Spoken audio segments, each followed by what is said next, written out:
My name is Alexandra Mitchell, and I learned early in life that some sisters aren't meant to be best friends. Sophia, my older sister by 3 years, made sure I understood that from the moment I could walk. Growing up, Sophia was always the star of the family. Straight A's, student body president, champion debater, she collected achievements like others collected stamps. Our parents' pride in her was matched only by their constant disappointment in me. Where Sophia excelled in public speaking, I preferred quiet research. While she dominated social circles, I spent hours in the library, studying patterns in law and business that others overlooked. "Why can't you be more like your sister?" became the soundtrack of my childhood, playing on repeat at every family dinner, every parent-teacher conference, every holiday gathering. But what no one knew, what Sophia never noticed through her veil of superiority, was that I was building something. Something bigger than high school accolades or college acceptance letters. It started during my junior year of high school. While Sophia was celebrating her acceptance to Harvard Law School, I was quietly launching my first legal consulting business from my bedroom. Using online forums and anonymous profiles, I began connecting struggling law firms with the resources they needed to succeed. By the time I graduated high school, I had built a network of over 50 law firms that relied on my research and strategies. Of course, none of them knew they were working with a teenager. "I just don't understand you, Alexandra," my mother sighed at my high school graduation. "Sophia's going to Harvard, and you're taking a gap year to figure things out." What is there to figure out? I didn't tell them that my gap year was actually the first phase of my business expansion plan. I didn't mention that the modest savings account they thought I had was actually approaching 7 figures. And I certainly didn't reveal that 3 of the top law firms in Boston had already hired my consulting company, not knowing they would soon be working with their star student's little sister. Sophia thrived at Harvard, of course. Every holiday break brought new stories of her success, new reasons for our parents to beam with pride. Meanwhile, I built my empire in silence. When my parents pressed me about college, I enrolled in online business courses, letting them believe I was at least trying, while I orchestrated mergers and acquisitions through my growing network of shell companies. By the time Sophie graduated from Harvard Law, I owned controlling interests in 7 major law firms across the East Coast. My company, Mitchell Strategic Solutions, had become the invisible force behind some of the most successful legal practices in the country. But on paper, I was just the quiet daughter who hadn't found her path yet. Everything changed the day Sophia joined Preston and Hayes, one of Boston's most prestigious law firms. She didn't know that 6 months earlier, I had acquired it through a complex series of transactions. She walked into her first day of work, proud and confident, not realizing that her little sister was technically her boss. "You should see my office, Alex," she gloated during a family dinner. "Corner suite, full staff, partner track within 5 years. What are you doing these days? Still with that little consulting business?" I smiled and took a sip of wine. Something like that. The truth was, I was in the middle of the biggest acquisition of my career. Preston and Hayes was just the beginning. I was positioning myself to take over Blackwood International, the largest law firm conglomerate on the East Coast. The deal would make me one of the most powerful figures in the legal world, all before my 25th birthday. But Sophia couldn't help herself. She had to maintain her position as the family success story. That's why, when I met James Walker at a charity gala, she tried to stake her claim. "He's from one of Boston's oldest families," she told our mother, loud enough for me to hear. "And he's looking for someone successful, accomplished. Not really your scene, Alex." What Sophia didn't know was that James had met me 3 months earlier in my role as the CEO of Mitchell Strategic Solutions. He had been representing Blackwood International in the acquisition negotiations, not realizing that the powerful, elusive CEO he was dealing with was the same woman he was falling in love with. When James proposed 6 months later, Sophia was livid. She had been dropping hints about her own interest in him, only to watch her underachieving sister snag one of Boston's most eligible bachelors. "It doesn't make sense," I overheard her telling our mother. "She's nobody in this city. She barely has a real job. Something's not right about this." The wedding planning became her obsession. She insisted on being my maid of honor, not out of sisterly love, but because it gave her access to every detail, every guest list, every moment she could use to dig into my life. What she discovered must have shocked her: the inconsistencies in my story, the mysterious meetings, the connections that someone with a little consulting business shouldn't have. She spent months gathering evidence, planning her moment of triumph. She chose our wedding day to spring her trap, not realizing she was walking into one of her own. The ceremony was perfect. Boston's historic Trinity Church filled with the city's elite, judges, lawyers, business leaders. Many of them were there for James, the respected attorney from an old Boston family. None of them knew that the bride owned most of their law firms. But as the minister asked if anyone objected to the union, Sophia rose from her seat beside me, a wicked smile playing on her lips. Little did she know, I had been waiting for this moment. After all, some sisters aren't meant to be best friends. They're meant to be lessons in humility. If anyone knows any reason why these two should not be joined in matrimony, speak now or forever hold your peace. Those traditional words hung in the air of Trinity Church for just a moment before Sophia stood up, her blue maid of honor dress rustling as she stepped forward. The smirk on her face told me she had been waiting for this moment. "Actually," she announced, her voice carrying through the stunned silence, "I have something to say." Our mother gasped. James squeezed my hand, but I remained calm. After all, I had prepared for this possibility. "Before we continue this farce," Sophia declared, pulling out a folder from behind her bouquet, "everyone here deserves to know the truth about Alexandra Mitchell." She opened the folder with dramatic flair. "My sister has been lying to all of you. She's not the simple business consultant she claims to be. She's been operating under false pretenses, infiltrating law firms, manipulating her way into business deals." Murmurs rippled through the church.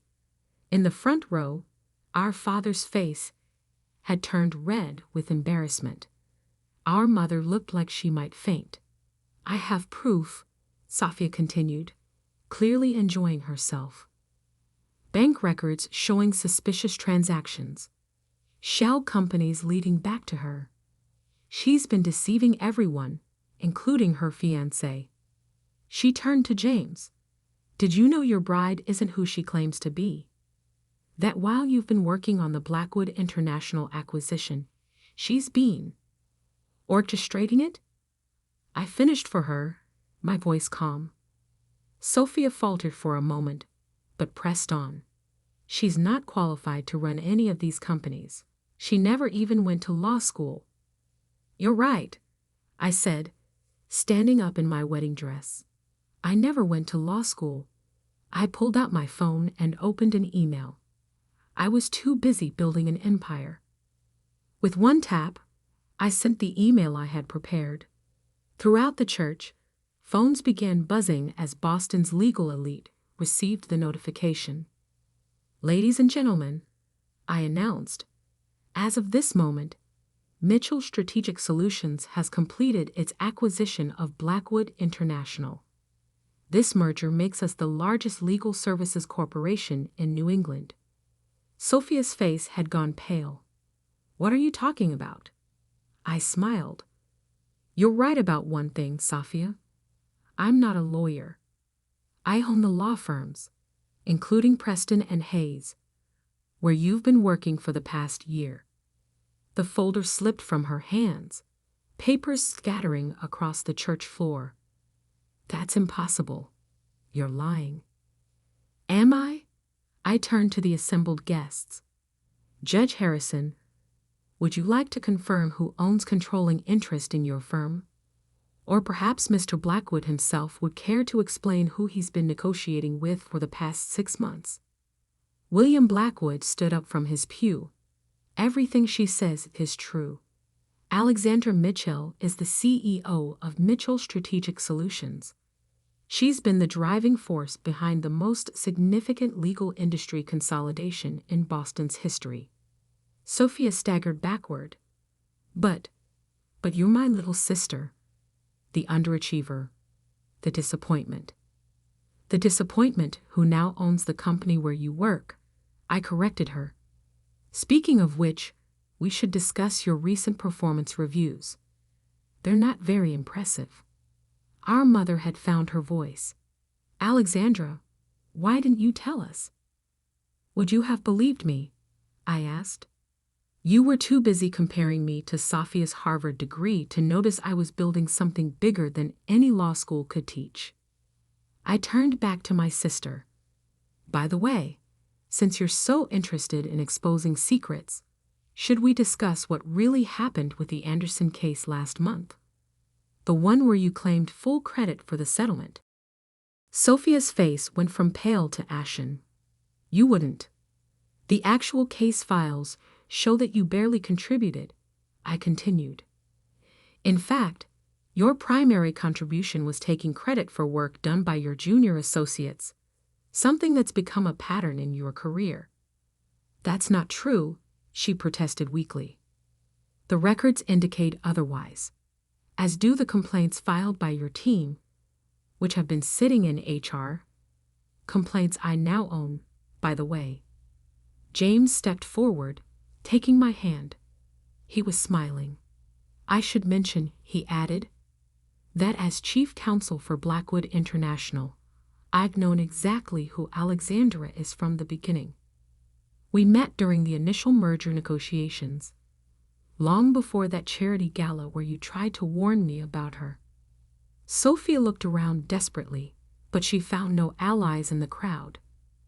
The city's most powerful legal minds were all nodding in recognition. They had all dealt with Mitchell Strategic Solutions, even if they hadn't known the owner's identity until now.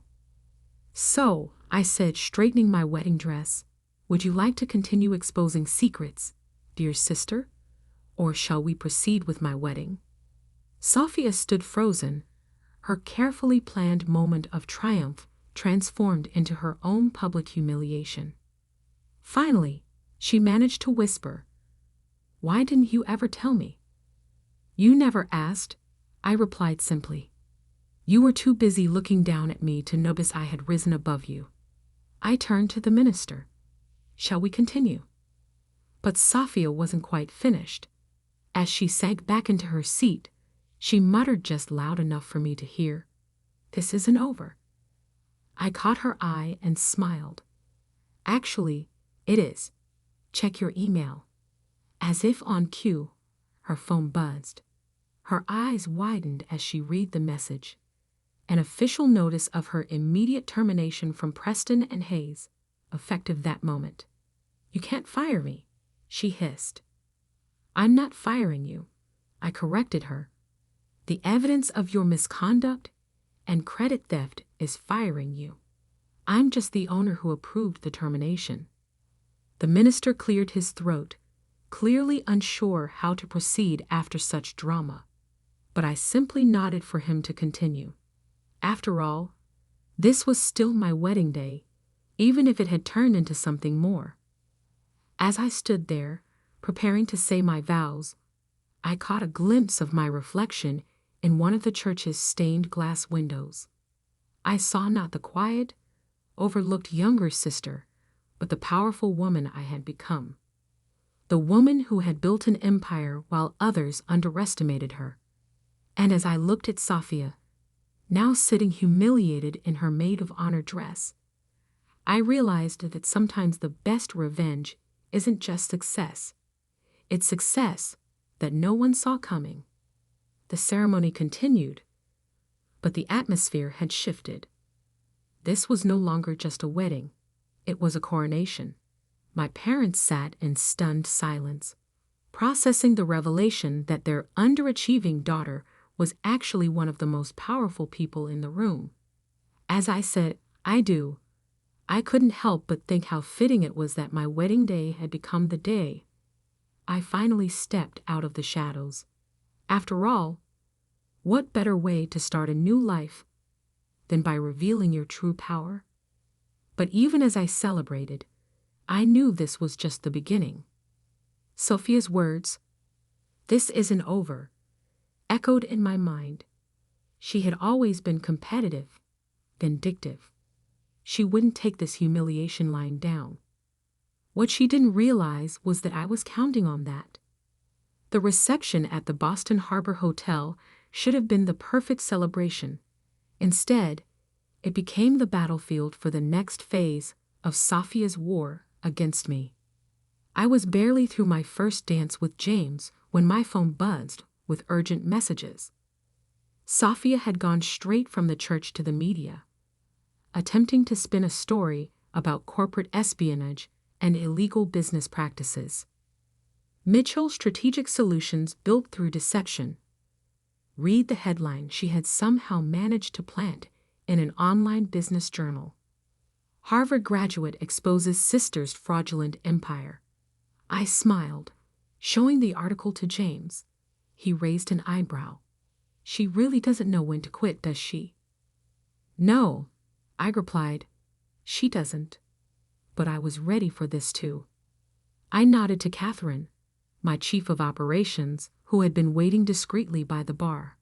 She immediately began making calls. Within an hour, every major news outlet in Boston received a comprehensive press package detailing Mitchell Strategic Solutions' completely legal rise to power, including all regulatory filings and compliance records. But Sophia wasn't done. As guests mingled over champagne and hors d'oeuvres, she made her way through the crowd, whispering to key figures in Boston's legal community. "Did you know she's been recording your private conversations?" I overheard her telling Judge Harrison. Every law firm she acquired, she gathered dirt on the partners first. What she didn't realize was that each person she approached had already received a message from me, warning them about her desperate attempts to salvage her reputation.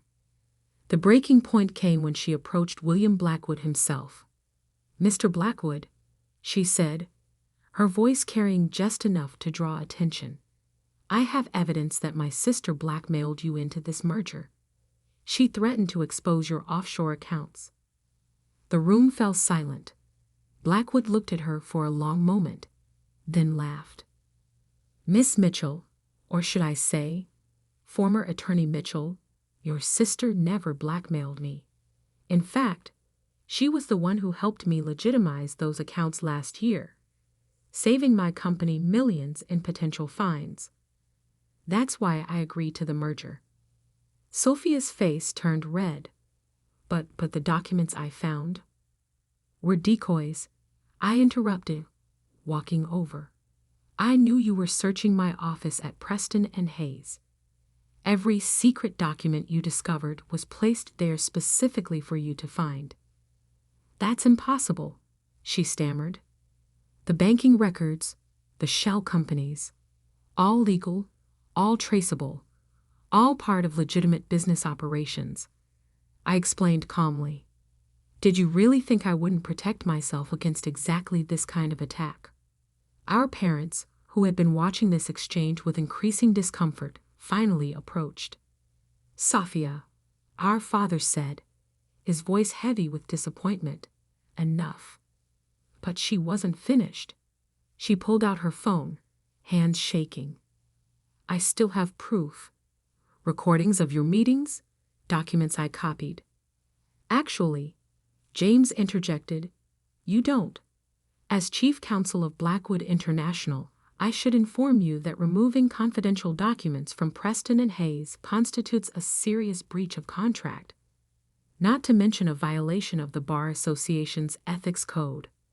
Sophia's face went pale. You wouldn't dare report me to the bar. I don't have to, I said softly. Your own actions today, attempting to disrupt a legal merger with false allegations, stealing confidential documents, trying to manipulate the media, those actions require me to report you. As the owner of Preston and Hayes, I have a legal obligation to do so. You're bluffing, she whispered, but her voice trembled. I pulled out my own phone and showed her the screen. A formal complaint to the Massachusetts Bar Association, ready to be filed. Last chance, Sophia. Walk away now. Leave Boston. Take the severance package I'm still willing to offer and start fresh somewhere else. You're destroying my career, she protested. No, our mother suddenly spoke up. You did that yourself. All these years, you were so busy proving you were better than Alexandra that you never noticed she had actually become better than you. Sophia looked around the room, finally seeing the truth. The powerful people she had tried to turn against me were all nodding in agreement. Her attempted power play had backfired completely. Fine, she spat. You win. You've always been playing a longer game than me, haven't you? The difference is, I was playing to win, I replied. You were just playing to make me lose. She turned and walked out of the reception, her blue dress disappearing into the Boston night. As the door closed behind her, I felt a strange mix of triumph and sadness. Are you okay? James asked softly. I squeezed his hand. I am. It needed to end this way. Our parents approached, looking shell-shocked but proud. We had no idea, my father said. All these years. You saw what you expected to see, I replied. Sophia was the star. I was the disappointment. It made it easier to build something extraordinary while everyone was looking the other way.